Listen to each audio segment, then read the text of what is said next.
ನಮಸ್ತೆ. ವೈಕೆ ಯದುಕುಮಾರ್ ಸ್ವಾಗತ.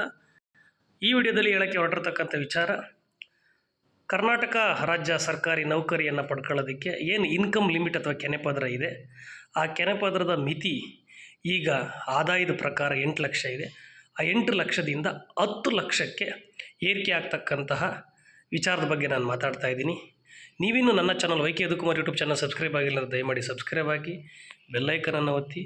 ಉದ್ಯೋಗಕ್ಕೆ ಸಂಬಂಧಪಟ್ಟಂತೆ ನೆಟ್ಟು, ಕೆಸೆಟ್ಟು, ಟೆಟ್ಟು ಇನ್ನಿತರ ಸರ್ಕಾರದ ನಡವಳಿಕೆ ಸಂಬಂಧಪಟ್ಟಂತೆ, ಸಿಂಧುತ್ವಕ್ಕೆ ಸಂಬಂಧಪಟ್ಟಂತೆ ಸಾಕಷ್ಟು ವಿಡಿಯೋ ಮಾಡಿ ಅಪ್ಲೋಡ್ ಮಾಡಿದಾಗ ಆ ಎಲ್ಲ ವಿಡಿಯೋಗಳು ನೇರವಾಗಿ ನಿಮಗೆ ನೋಟಿಫಿಕೇಷನ್ಸಲ್ಲಿ ಕಾಣಿಸ್ಕೊಳ್ತವೆ.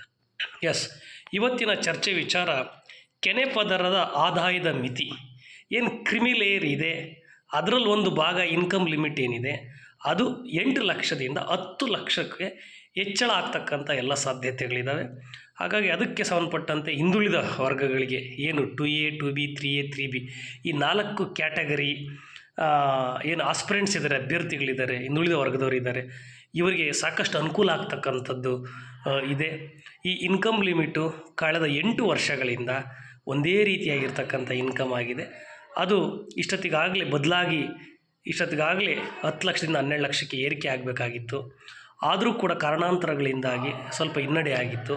ಈ ವಿಚಾರದಲ್ಲಿ ಸಾಕಷ್ಟು 2A, 2B, 3A, 3B category ಅಭ್ಯರ್ಥಿಗಳು, ಕ್ಯಾಂಡಿಡೇಟ್ಸು ಇನ್ಕಮ್ ಲಿಮಿಟ್, ಅವ್ರ parents income limit, candidate and parents income limit 8 lakh ದಾಟಿರೋ ಕಾರಣಕ್ಕೆ ಸುಮಾರು ಜನ ಉದ್ಯೋಗದಿಂದ ವಂಚಿತರಾಗಿದ್ದಾರೆ.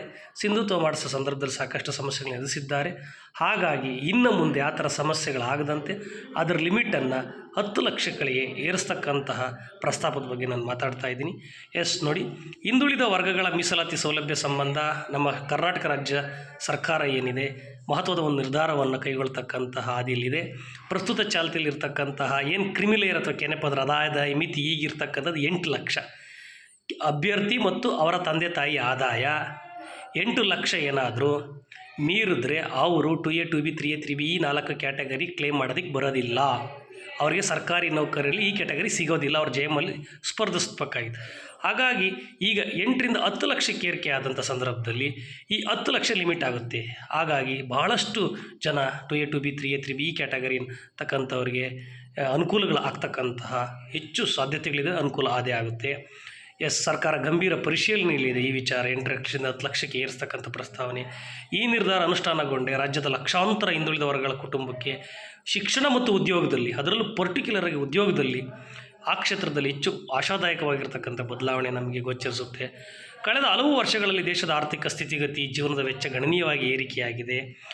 ನೋಡಿ, ಭಾಳಷ್ಟು ಇಲ್ಲಿ ಭಾಳ ಏರೋದೇನಾಗೈತೆ ಅಂತಂತಂದರೆ 8 ಲಕ್ಷ ಅಂತಕ್ಕಂಥದ್ದು ವರ್ಷಕ್ಕೆ ಆದಾಯದ ಮಿತಿ ಇದೆಯಲ್ಲ, ಇದು ಇತ್ತೀಚಿನ ದಿನಗಳಲ್ಲಿ ಅಂದರೆ 2018ರಲ್ಲಿ ಹೆಚ್ಚಿದ್ದು, ಅಲ್ಲಿಂದ 2026ರಲ್ಲಿದ್ದೀವಿ, 8 ವರ್ಷಗಳಲ್ಲಿ ಹೆಚ್ಚಾಗಲೇ ಇಲ್ಲ. ಕಾರಣ ಹೇಳ್ತಾ ಹೋಗ್ತಾರೆ, ಆರ್ಥಿಕ ಸ್ಥಿತಿಗತಿ, ಜೀವನದ ವೆಚ್ಚ ಗಣನೀಯವಾಗಿ ಏರಿಕೆಯಾಗಿದೆ. ಅದರ ಜೊತೆಯಲ್ಲಿ ಕೆಲವು ಗ್ರೂಪ್ ಸಿ, ಗ್ರೂಪ್ ಡಿ ನೌಕರಿಯಲ್ಲಿ ಕೆಲಸ ಮಾಡ್ತಿರ್ತಕ್ಕಂಥ ಸರ್ಕಾರಿ ನೌಕರರು ಯಾರಿದ್ದಾರೆ ಅವರು ಮತ್ತು ಅವರ ಮಕ್ಕಳಿಗೆ ಇದು 8 ಲಕ್ಷದ ಏನು ಲಿಮಿಟ್ಟು ಹೆಚ್ಚೇ ಆಗದೆ ಅಲ್ಲೇ ಇರ್ತಕ್ಕಂಥದ್ದು ಕಳೆದ 8 ವರ್ಷಗಳಿಂದ ಸಾಕಷ್ಟು ಅನಾನುಕೂಲ ಆಗಿದೆ. ಸಾಕಷ್ಟು ಜನ ಉದ್ಯೋಗ ವಂಚಿತರಾಗಿದ್ದಾರೆ. ಎಷ್ಟೋ ಜನ ಕ್ಯಾಶ್ ಇನ್ಕಮ್ ಸರ್ಟಿಫಿಕೇಟ್ ಮಾಡಿಸಿರ್ತಾರೆ, ಸಿಂಧುತ್ವಕ್ಕೆ ಹೋದಾಗ ಭಾಳ ಜನದು ರಿಜೆಕ್ಟ್ ಆಗಿದೆ. ಇದೇ ಕಾರಣಕ್ಕೆ ರಿಜೆಕ್ಟ್ ಆಗಿರ್ತಕ್ಕಂಥದ್ದು. ಕಾಮನ್ನಾಗಿ ನಮ್ಮ ರಾಜ್ಯ ಸರ್ಕಾರ, ಕೇಂದ್ರ ಸರ್ಕಾರ ಯಾವಾಗೆಲ್ಲ OBCಗಳಿಗೆ ಇನ್ಕಮ್ ಲಿಮಿಟ್ ಹೆಚ್ಚು ಮಾಡ್ತಾ ಹೋಗ್ತಿದ್ದೋ ಅದೇ ರೀತಿಯಾಗಿ ನಮ್ಮಲ್ಲೂ ಕೂಡ ಹೆಚ್ಚು ಮಾಡ್ಕೊಳ್ತಾ ಬಂದಿದ್ದಾರೆ. ಪ್ರಸ್ತುತ ಹಣದುಬ್ಬರ, ಬದಲಾದ ವೇತನದ ಶ್ರೇಣಿಗಳ ಹಿನ್ನೆಲೆಯಲ್ಲಿ ನೋಡಿ, ವೇತನ ಶ್ರೇಣಿಗಳು ಹೇಳಿದೆ ನಾನು. ನೋಡಿ, ಪೇ ಕಮಿಷನ್ನು 2018ರಲ್ಲಿ ಒಂದು ಪೇ ಕಮಿಷನ್ ಕೊಡ್ತಾರೆ. 2022ರಿಂದ 24 ಈ ಸಂದರ್ಭದಲ್ಲಿ ಒಂದು ಪೇ ಕಮಿಷನ್ ಬರುತ್ತೆ. ನೋಡಿ, 2 ಪೇ ಕಮಿಷನ್ ಕೊಟ್ಟಂಥ ಸಂದರ್ಭದಲ್ಲಿ ಕಾಮನ್ನಾಗಿ ನೌಕರರು, ಅವರ ಕುಟುಂಬದ ಆದಾಯ, ನೌಕರರ ಆದಾಯ ಗಣನೀಯವಾಗಿ ಹೆಚ್ಚಾಗಿರುತ್ತೆ. ಆದರೆ ಇನ್ಕಮ್ ಲಿಮಿಟ್ ಮಾತ್ರ ಕಳೆದ 8 ವರ್ಷಗಳಿಂದ 8 ಲಕ್ಷ ಅಷ್ಟೇ ಇದೆ ಕ್ರಿಮಿಲೇಯರ್ OBCಯವರಿಗೆ. ಅದೇನಾಗಿದೆ, ಸಾಕಷ್ಟು ಜನ ಉದ್ಯೋಗ ವಂಚಿತರಾಗಿದ್ದಾರೆ, ಸಾಕಷ್ಟು ಜನ ಸಿಂಧುತ್ವ ರಿಜೆಕ್ಟ್ ಆಗೋದಕ್ಕೆ ಕಾರಣ ಆಗಿದೆ. ಆದ್ದರಿಂದ ನಮ್ಮ ಸರ್ಕಾರ, ಕರ್ನಾಟಕ ರಾಜ್ಯ ಸರ್ಕಾರ ಈ ನಿಟ್ಟಿನಲ್ಲಿ ಒಂದು ಒಳ್ಳೆ ಪ್ರಯತ್ನ ಮಾಡ್ತಿದೆ.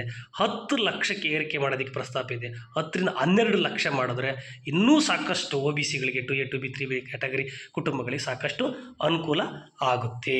ನೋಡಿ, ಈ ಮಿತಿ ಅವೈಜ್ಞಾನಿಕವಾಗಿ ಕಂಡು ಬರುತ್ತಿತ್ತು ಅಂತ ಹೇಳ್ತಾರೆ. ಕಾರಣ ಹಣದುಬ್ಬರ ಮತ್ತು ವೇತನದ ಶ್ರೇಣಿಗಳ ಬದಲಾವಣೆ ಆಗಿರ್ತಕ್ಕಂಥ ಹಿನ್ನೆಲೆಯಲ್ಲಿ ಮಧ್ಯಮ ವರ್ಗದ ಅನೇಕ ಕುಟುಂಬಗಳು ಕೇವಲ ಆದಾಯದ ಕಾರಣಕ್ಕಾಗಿ ಮೀಸಲಾತಿ ಸೌಲಭ್ಯದಿಂದ ವಂಚಿತರಾಗ್ತಿದ್ದವು. ಈ ಮಿತಿಯನ್ನು ಏರಿಸುವ ಮೂಲಕ ಅರ್ಹ ಪ್ರತಿಭಾವಂತ ವಿದ್ಯಾರ್ಥಿಗಳಿಗೆ ಸಾಮಾಜಿಕ ನ್ಯಾಯ ದೊರಕಿಸಿಕೊಡುವುದು ಸರ್ಕಾರದ ಪ್ರಮುಖ ಉದ್ದೇಶ ಆಗಿದೆ.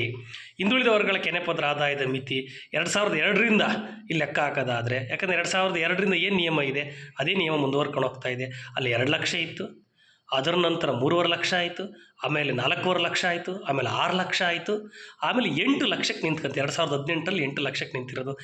ಈಗ ನೆಕ್ಸ್ಟ್ ಅದನ್ನು 10 ಲಕ್ಷಕ್ಕೆ ಮಾಡಿದ್ರೆ 2026ರಲ್ಲಿ ಅದು 10 ಲಕ್ಷ ಏರಿಕೆ ಆಗುತ್ತೆ. ನನಗನ್ಸುತ್ತೆ 10 ಲಕ್ಷದ 12 ಲಕ್ಷಕ್ಕೆ ಮಾಡಿದ್ರೆ ತುಂಬ ಅನುಕೂಲ ಆಗ್ತದೆ. ನೋಡಿ, ಸೆಂಟ್ರಲ್ ಗೌರ್ಮೆಂಟಲ್ಲಿ ಏನು ರಾಷ್ಟ್ರೀಯ ಹಿಂದುಳಿದ ವರ್ಗಗಳ ಆಯೋಗ ಇದೆ, ಅದು ಸರ್ಕಾರಕ್ಕೆ ಪ್ರಸ್ತಾವನೆ ಆಲ್ರೆಡಿ 3-4 ವರ್ಷದಿಂದ ಹಿಂದೆನೇ ಸಲ್ಲಿಸಿದೆ. ಏನು ಇವಾಗ 8 ಲಕ್ಷ ಇದೆ OBCಗಳಿಗೆ ಕೆನೆಪದರದ ಇನ್ಕಮ್ ಲಿಮಿಟು, ಅದನ್ನು 8 ಲಕ್ಷದಿಂದ 15 ಲಕ್ಷಕ್ಕೆ ನೀವು ಏರಿಕೆ ಮಾಡಬೇಕು ಅಂತೇಳಿ ಅವ್ರ ಪ್ರಸ್ತಾವನೆಯನ್ನು ಸಲ್ಲಿಸಿದ್ದಾರೆ. ಆದರೆ ಅದ್ರ ಬಗ್ಗೆ ಇನ್ನೂ ಕೇಂದ್ರ ಸರ್ಕಾರ ತೀರ್ಮಾನ ತೆಗೆದುಕೊಂಡಿಲ್ಲ. ಕೇಂದ್ರ ಸರ್ಕಾರ ಇಷ್ಟೊತ್ತಿಗಾಗಲೇ ಏನಾದರೂ ತೀರ್ಮಾನ ತೆಗೆದುಕೊಂಡು ಬಿಟ್ಟಿದ್ರೆ, ಇವರು 15 ಲಕ್ಷಕ್ಕೆ ಏರಿಕೆ ಮಾಡಿರಿ ಅಂತ ಹೇಳಿದ್ದಾರೆ ರಾಷ್ಟ್ರೀಯ ಹಿಂದುಳಿದ ವರ್ಗಗಳ ಆಯೋಗದವರು. ಆದರೆ ಕೇಂದ್ರ ಸರ್ಕಾರ ಎಷ್ಟಕ್ಕೆ ಮಾಡುತ್ತೆ ಅನ್ನೋದನ್ನು ನೋಡಬೇಕು. 10 ಲಕ್ಷಕ್ಕಾದರೂ ಮಾಡ್ಬೋದು, 12 ಲಕ್ಷಕ್ಕೆ ಕನಿಷ್ಠ 12 ಲಕ್ಷ ಮಾಡಿದ್ರೆ ಸಾಕಷ್ಟು ಅನುಕೂಲ OBCನವ್ರಿಗಾಗುತ್ತೆ. ಅದನ್ನು ಯಾವಾಗ ಕೇಂದ್ರ ಸರ್ಕಾರ ಏನಾದರೂ ಮಾಡಿದ್ರೆ ನಮ್ಮ ರಾಜ್ಯ ಸರ್ಕಾರ ಇಮ್ಮಿಡಿಯೇಟ್ಲಿ ಅದನ್ನು ಹೆಚ್ಚಿಸೋದಕ್ಕೆ ಅನುಕೂಲ ಆಗುತ್ತೆ. ಅಥವಾ ಅವ್ರು ಮಾಡಿದ್ರೆ ಇವ್ರು ಮಾಡಬೇಕು ಅಂತೇನಿಲ್ಲ. ನಮ್ಮ ರಾಜ್ಯ ಸರ್ಕಾರ ಮನಸ್ಸು ಮಾಡಿದ್ರೆ ಅದನ್ನು ಈಗೇನು 10 ಲಕ್ಷಕ್ಕೆ ಏನು ಪ್ರಸ್ತಾಪ ಇದೆ ಅದನ್ನು 12 ಲಕ್ಷಕ್ಕೂ ಕೂಡ ಏರಿಕೆಯನ್ನು ಮಾಡ್ಬೋದು. ಇದರಿಂದ ಸಾಕಷ್ಟು ಜನರಿಗೆ ಅನುಕೂಲ ಆಗ್ತಕ್ಕಂಥದ್ದಿದೆ. ಎಸ್, ನೋಡಿ, ಇದು ಭಾಳ ಇಂಪಾರ್ಟೆಂಟು. ಇದಕ್ಕೆ ಸಂಬಂಧಪಟ್ಟಂದರೆ ಒಂದು ಕೆನೆಪದರ ಕ್ರಿಮಿಲೇಯರ್ ಅಂತಂದರೆ ಅದರಲ್ಲಿ 5-6 ಕಂಡೀಷನ್ಸ್ಗಳಿದ್ದಾವೆ. ಅದರಲ್ಲಿ ಒಂದು ಕಂಡೀಷನ್ಸು ಅವರ ಆದಾಯದ ಒಂದು ಮಿತಿ, ಆದಾಯದ ಮಿತಿ ಅದು 8 ಲಕ್ಷ ಇದೆ. ಅದು 10 ಲಕ್ಷದಿಂದ 12 ಲಕ್ಷಕ್ಕೆ ಹೋದರೆ ಇನ್ನೂ ಸಾಕಷ್ಟು ಅನುಕೂಲ. ಆ ನಿಟ್ಟಿನಲ್ಲಿ ಎಲ್ಲ ಹಿಂದುಳಿದ ವರ್ಗಗಳ ಕಲ್ಯಾಣ ಇಲಾಖೆ ಮತ್ತು ರಾಜ್ಯ ಸರ್ಕಾರ ಮನಸ್ಸು ಮಾಡಿದೆ.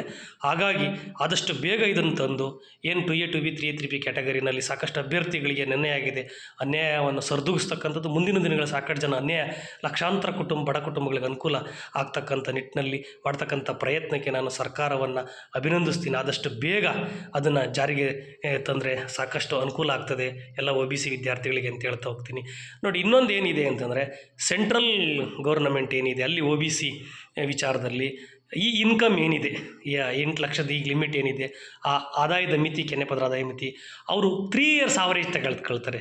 ಯಾವಾಗ ಅರ್ಜಿ ಸಲ್ಲಿಸ್ತಾರೋ ಅಲ್ಲಿಂದ ರಿವರ್ಸ್ ಹಿಂದಕ್ಕೆ 3 ವರ್ಷದ್ದು ಇನ್ಕಮ್ಮು ಅನ್ನು ಲೆಕ್ಕ ತೆಗೆದುಕೊಂಡು ಡಿವೈಡೆಡ್ ಬೈ 3 ಮಾಡ್ತಾರೆ. ಆವರೇಜ್ ಏನು ಮಾಡ್ತಾರೆ ಅಂದರೆ ಈ 3 ವರ್ಷದ ಆವರೇಜ್ ತೆಗೆದುಕೊಳ್ಳೋದ್ರಿಂದಾಗಿ ಸಾಕಷ್ಟು ಅನುಕೂಲ ಆಗುತ್ತೆ. ಅದೇ ರೀತಿ ನಮ್ಮ ಕರ್ನಾಟಕ ರಾಜ್ಯದಲ್ಲಿ ಆ ಥರದ್ದಿಲ್ಲ.